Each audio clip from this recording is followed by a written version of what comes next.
My name is Celeste Rowan. I'm 38, and I rebuilt my life one scar at a time. Widowed at 25. Single mom by default. I work paralegal hours at a small legal firm in Atlanta.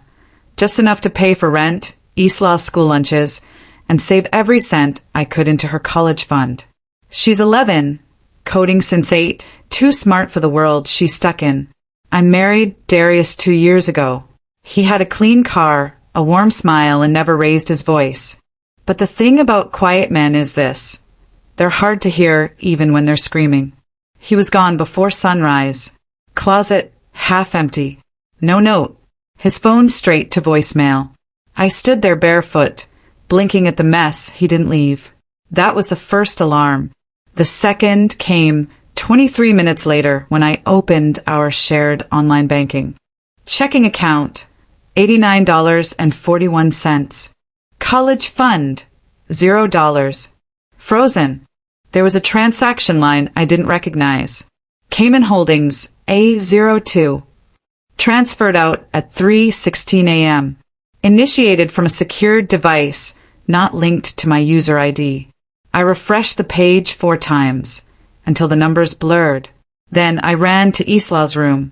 She was up, sitting cross-legged in bed with her Chromebook open. Her eyes found mine before I even spoke. "He's gone, isn't he?" she asked. My voice cracked. Probably a business trip.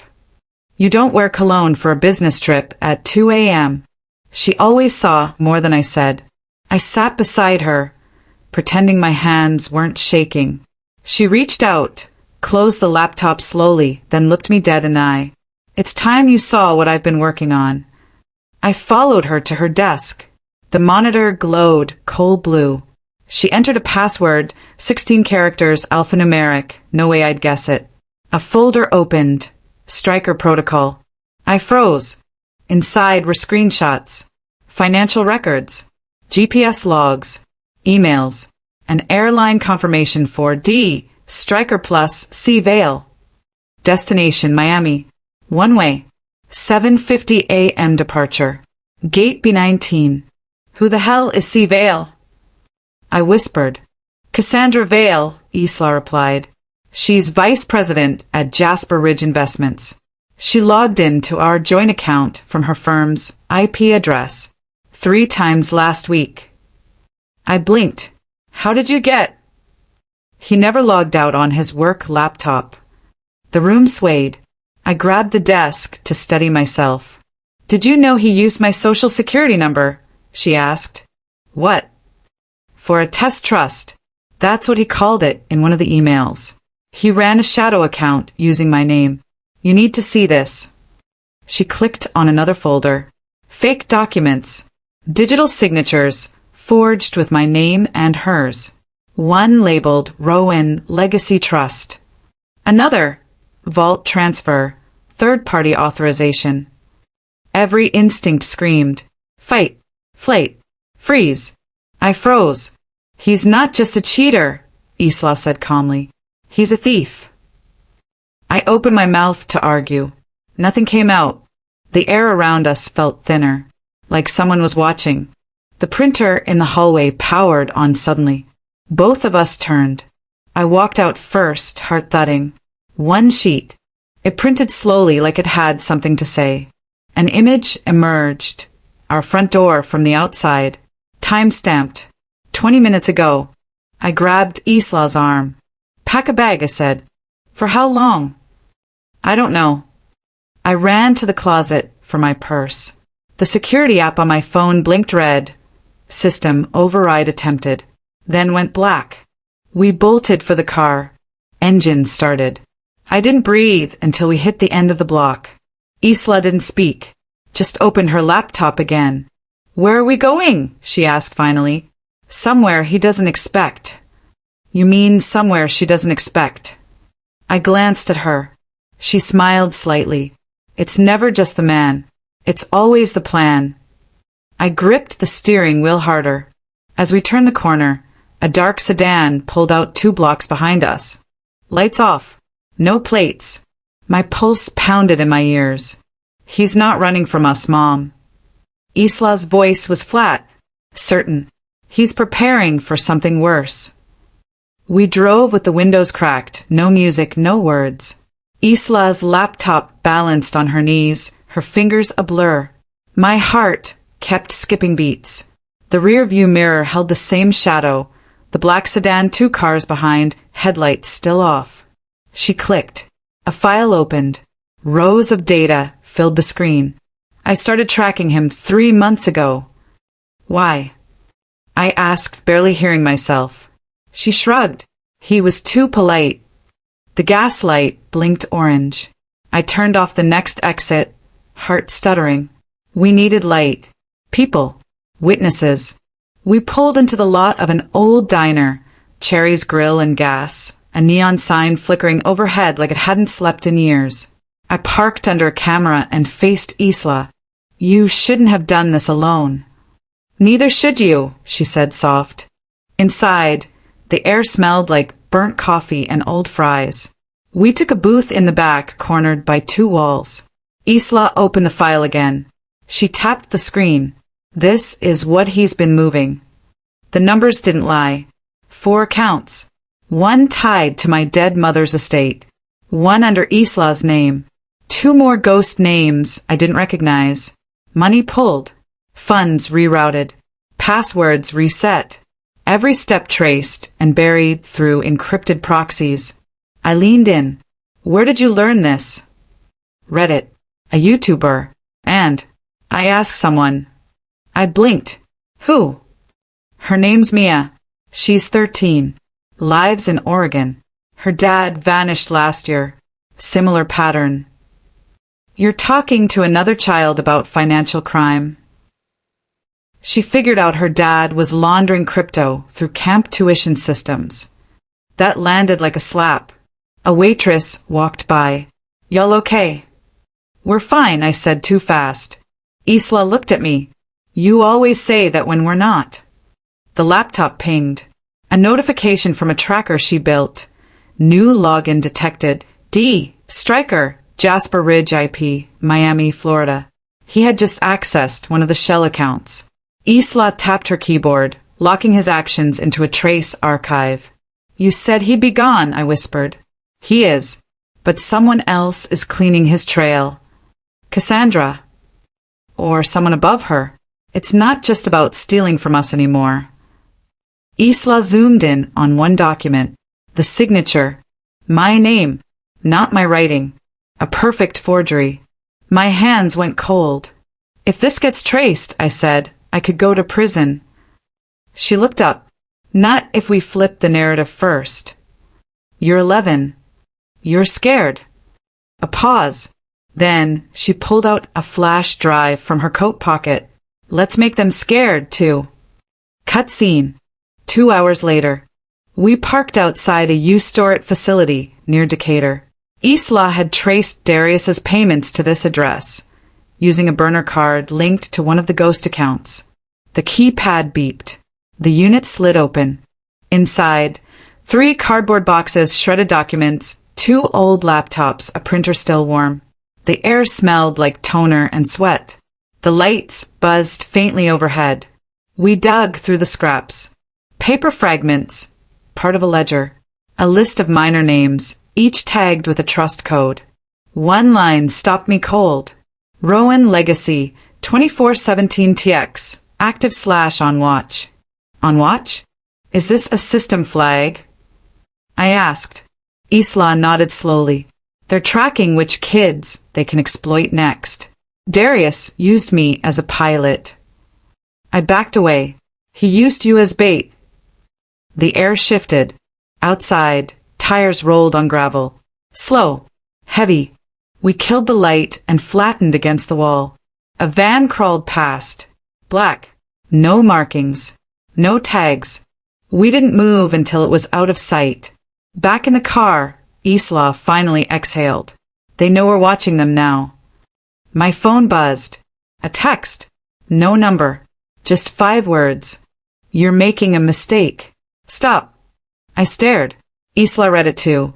She whispered, He's not running from us, Mom. He's preparing for something worse. The van was gone, but the feeling stayed. You know when you're being watched. It's not paranoia. It's math. You enter a room. You feel the weight shift. Something in your gut whispers, not alone. We drove south toward Buckhead, blending into traffic. Isla's hands worked the laptop like a pianist on a deadline. We need eyes, she said. Real ones. I called Quentin. He answered on the second ring. I was wondering when you'd call. You always said if I ever needed your skills. I said no questions asked. I hesitated. We're being followed. Where are you? I gave him the street. 10 minutes. Stay visible. Cut scene. We waited in a parking garage, 3rd level, under a dead security camera. A metallic clang echoed nearby. My grip on the steering wheel tightened. Quentin pulled up in a gray Dodge Charger. He stepped out, dark coat, no smile. He looked older, tired, but alert, like a man who slept with his back to a wall. He scanned Isla. You brought her into this? She brought me. He opened the back door. Get in, both of you. We drove in silence until he spoke. Your husband's name. Flagged a database last week. Offshore transfers. Pattern match. Name, Lionel Cross. Isla looked up. He's not Darius Stryker. No. Darius was an alias Lionel used to scrub his past. Real identity, Lionel Prescott Cross. Former DOJ contractor. Fired 6 years ago for asset misappropriation. I blinked.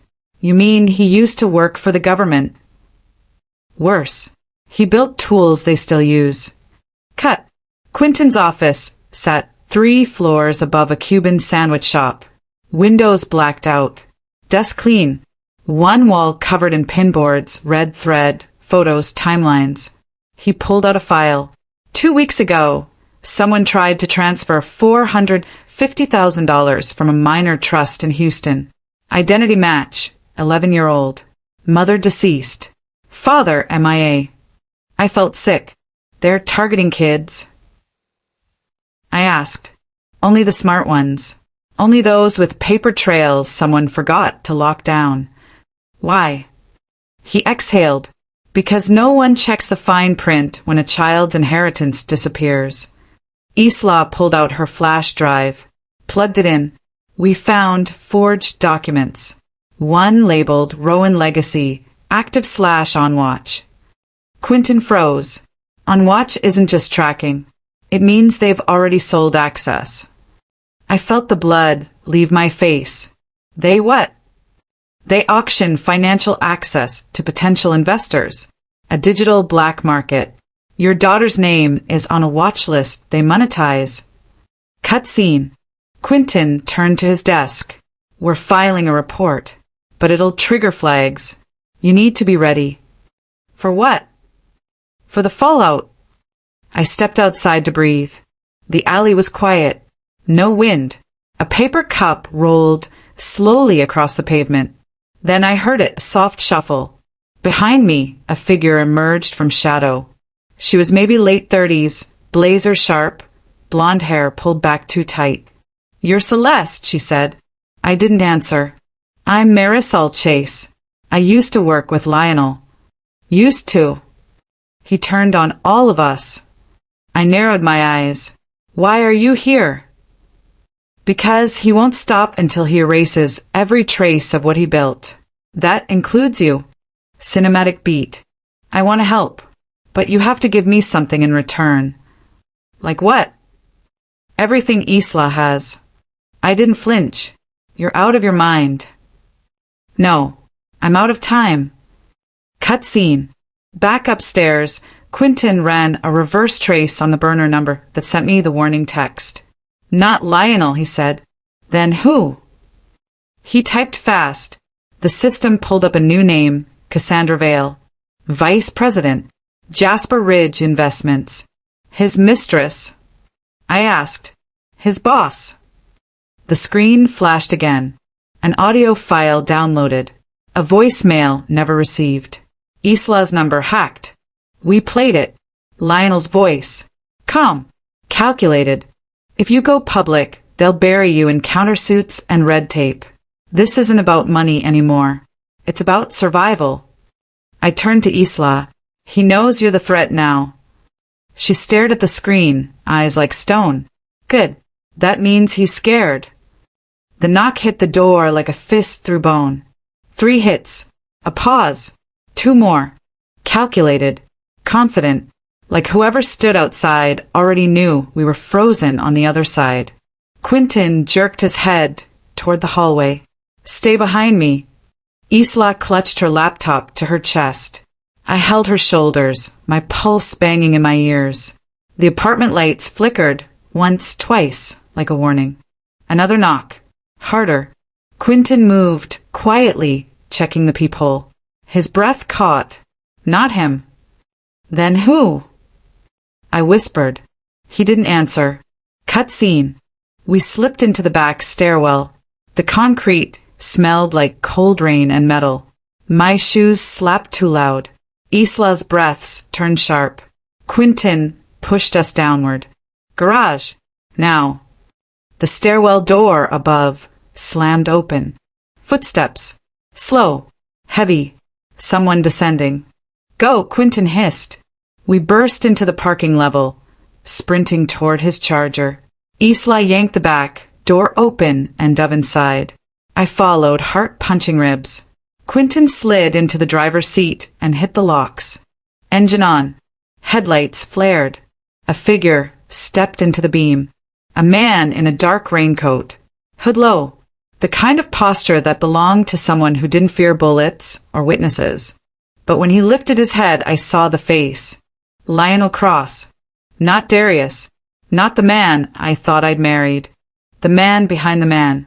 He smiled. Slow. Evening, Celeste. Quentin floored the gas. The Charger lurched forward. Lionel didn't move. At the last second, he sidestepped with a predator's ease. We shot out of the garage. What the hell was that? I gasped. That, Quentin said, was a warning. Isla whispered. He knows we were in the storage unit. Cut scene. Rain hammered the windshield as we reached the highway. Cars blurred by like ghosts. Every few seconds, headlights flashed behind us and my stomach locked. Every car felt like a threat. Every driver a watcher. Quentin didn't speak until we were miles away. Lionel shouldn't know your location. The override he used looked like a municipal access ID. A police override. I asked. A federal one. My chest tightened. You're telling me he can access government systems? He designed half of them. Quentin's jaw flexed. He knows how to break the ones he didn't. Isla sat forward. Then we hit him in a place he doesn't expect. Isla, I warned. She ignored me. Everyone has a blind spot, even people who think they're gods. And what's his? Quentin asked. Her eyes sharpened. Cassandra Vale. Cut scene. We pulled into a Motel 6 outside Marietta. Cheap, loud, anonymous.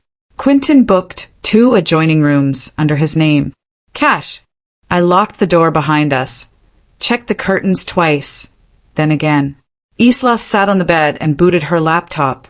The humming AC sounded like someone breathing too close. She opened a new folder on her screen. Veil/asset/deep trace. Where did you get this? I asked. Her firm leaked metadata yesterday. She used her work Wi-Fi to access Lionel's offshore vaults. Sloppy. Or desperate. Quentin leaned over her shoulder. You're not planning to breach Jasper Ridge servers. No breach, Isla said. Just a reflection. She tapped a command key. A mirror shows you what you don't want to see. Lines of code ran. Layered traces. Financial fingerprints. My pulse climbed. On screen, a file unfolded. Cassandra's private correspondence with Lionel. A message from 3 days ago. We move now, before the girl gets smarter. My breath caught. The girl they meant Isla. They know she's the one tracking them, Quentin said. I felt the world tilt. But Isla didn't blink. Good. They're already behind. Cut scene. We heard footsteps outside the motel room. Crisp. Military-like. They stopped at our door. Quentin froze. Reached for his pocket. I mouthed, "Don't move." A shadow passed under the door. Then a voice. A woman's voice. "Celeste Rowan. We need to talk." Quentin cracked the door an inch. Chain still latched. The woman outside wasn't who I expected. Dark suit. Badge clipped to her belt. Rain in her hair. A stranger, but official. She held up the ID. Special Agent Nolan Reed, FBI. My stomach dropped. "Why are you here?" "Your husband, your stepdaughter's stepfather, has been under investigation for 2 years. We believe he's connected to a fraudulent minors' trust scheme, but the operation escalated. Quickly." Quentin narrowed his eyes. "What changed?" "You did," she said. "All of you."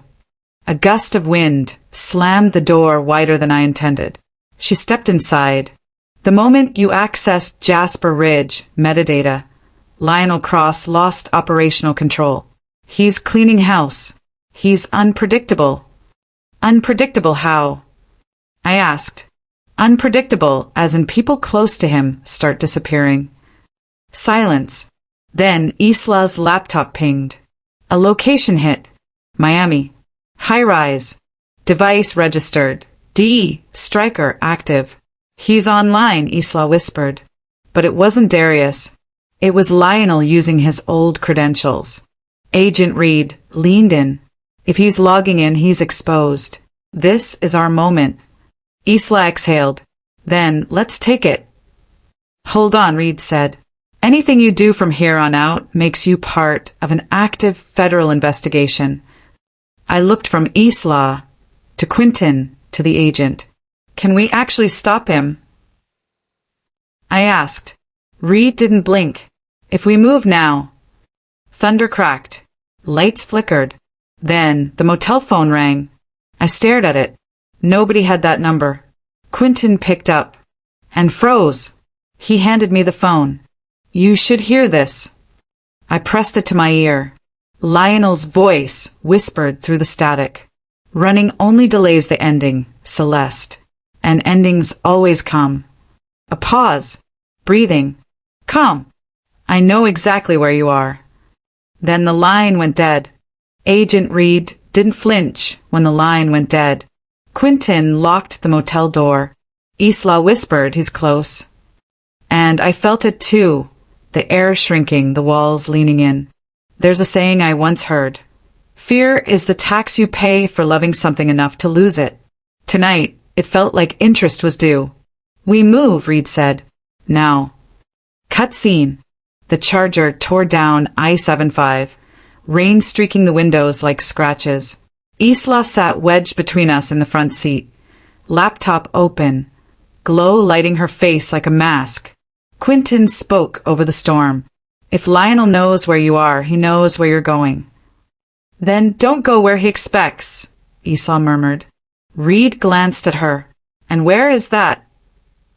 "Anywhere safe." Cut. Reed took us to a building that looked like nothing. A shuttered AMC with half the letters burned out. The lot was empty. Too empty. She keyed open a metal side door and motioned us inside. "Why here?" I whispered. "Because nobody looks for federal ops in a dead movie theater," she said. "And the surveillance grid isn't connected to municipal servers Lionel can access." We stepped into the lobby. No lights. No popcorn smell. Just darkness and the hum of old projectors. A perfect place to disappear. Reed led us behind the concession stand to a small office filled with screens. A skeleton team waited. 2 analysts, 1 field agent, all tense. "Cross-escalated," Reed told them. "We respond." Cut scene. The analysts pulled up Jasper Ridge's live access logs. Cassandra's name popped up again and again, tied to shell trusts, flag miners, and encrypted sub-accounts. But then a file appeared that none of us expected. A sealed federal inquiry from last year. Subject, Lionel Prescott Cross. Cause, internal sabotage, evidence tampering, witness disappearance. One line glowed red. Threat level, severe. Avoid direct contact. My throat tightened. Why wasn't this shared with the public? Reed didn't look at me. Because Cross used to be ours. Cut. A loud ping shot from Isla's laptop. She leaned closer. Incoming packet. Someone just scanned the AMC's external IP. Lionel? I asked. No, she whispered. Cassandra. Reed stepped to her side. How sure? 100%. She hides her signature in the checksum cells. Messy trick. Someone taught her too fast. Reed cursed under her breath. So she's not running. She's hunting. More like racing, Isla said. She wants to reach Lionel before we do. Why? I asked. People like them don't stay partners long, Isla murmured. Power has no friends. Cut scene. A new alert flashed. Isla sat up straighter. Look. On the biggest monitor, an offshore ledger emerged. An anonymized vault worth millions. It wasn't Lionel's. And it wasn't Cassandra's. It belonged to a third entity. A shell corporation registered under an impossible name. Crossvale Miners Fund. Trust owner, Isla Rowan. My stomach bottomed out. What is that? A master account, Quentin said quietly. They consolidated assets under your daughter's identity. Reed's lips parted. This is bigger than we thought. Isla stared at the screen. They attached dozens of kids to me. If someone audits this, it'll look like I'm the beneficiary of the entire ring. They're framing her, I whispered. Using her as the fall. Reed nodded. Yes. Cut scene. The theater lights flickered, then died. The entire AMC went pitch black. An analyst swore. Backup generators offline. Quentin reached for his gun. We need to move. No, Isla said sharply. Wait. Her laptop glowed like a lantern.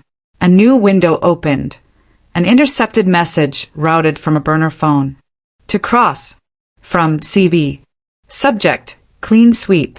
Message, the girl moves tonight. If we control her, we control everything. My chest squeezed. They're coming for my daughter. Reed grabbed her radio. Locked down the building. No one in or... A door slammed somewhere in the theater. Footsteps echoed. Steady, deliberate, not rushed. The kind of walk that said the person wasn't afraid of the dark. Isla stood slowly. We don't have time to run. What are you doing? I whispered. Finishing it. She typed 3 commands. Fast. Too fast. Quentin leaned over. What is she? A digital vault popped open on her screen. A fake trust. A bait account. Lionel wants control. Isla said, let's give him something to chase. Izzy. It's the only way. Cut.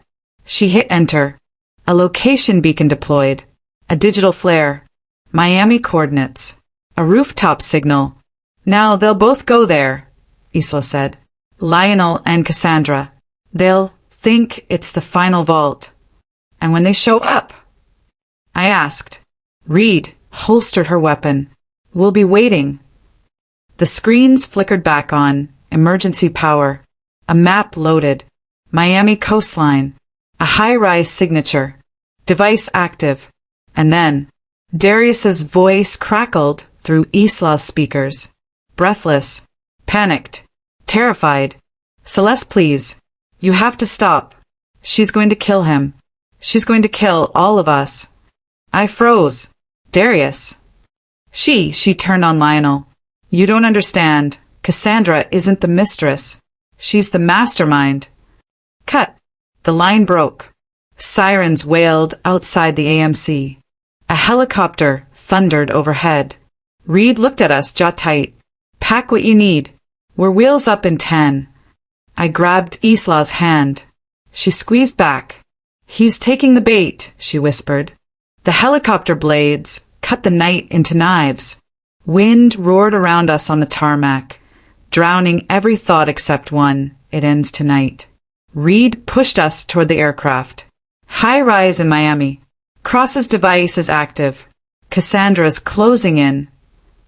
Isla tightened her grip on her laptop. Then let's go.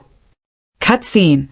35 minutes later, we were descending over the shoreline. The city glowed, neon scars across velvet darkness. The ocean below churned, black and bottomless. You ready? I asked Isla. She didn't look away from the window. I've been ready since the moment he drained my account. She said it like truth, like prophecy.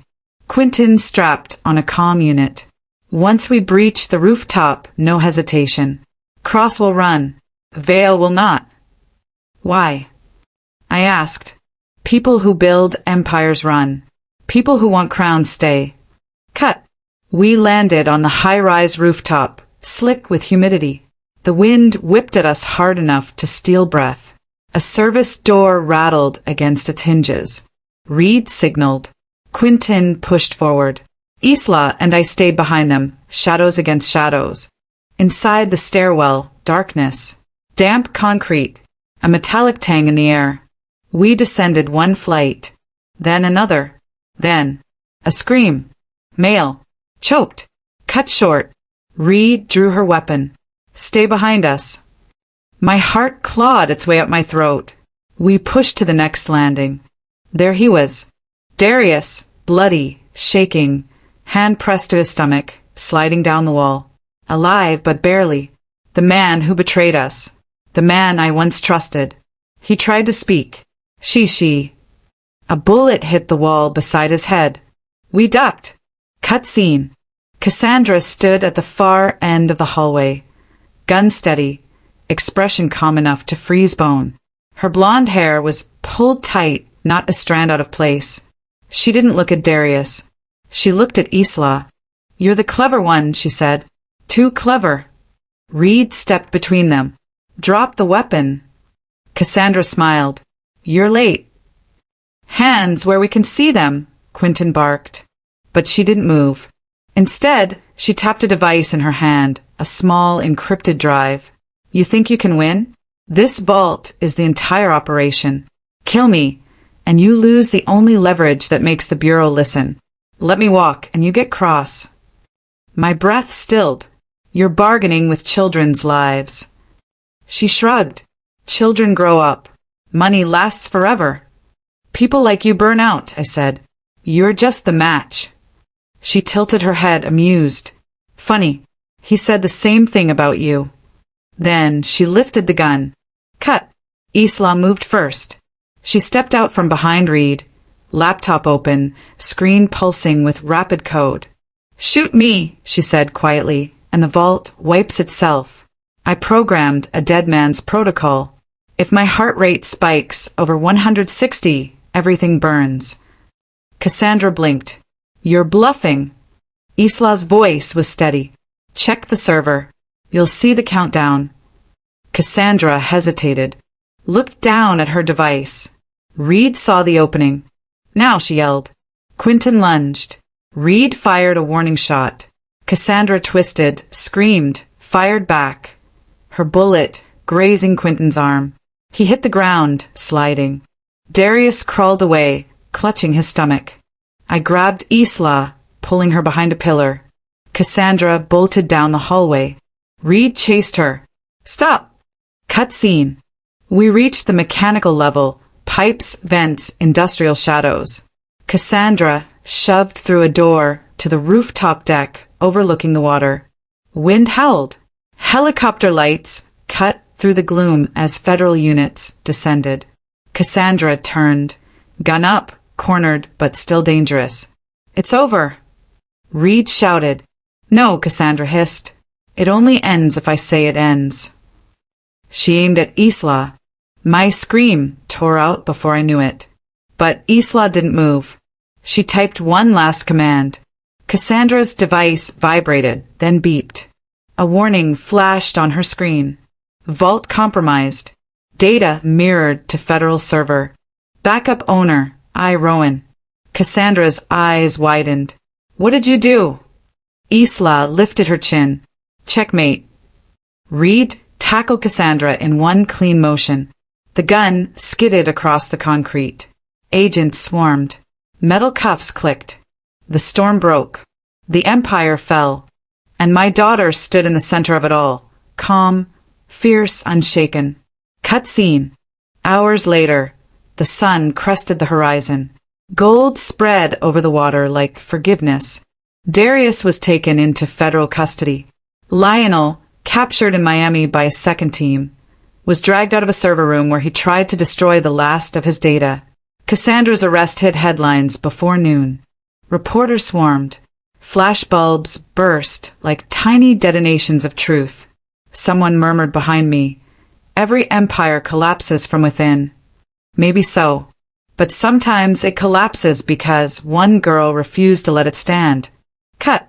A month later, Isla and I sat inside a congressional building.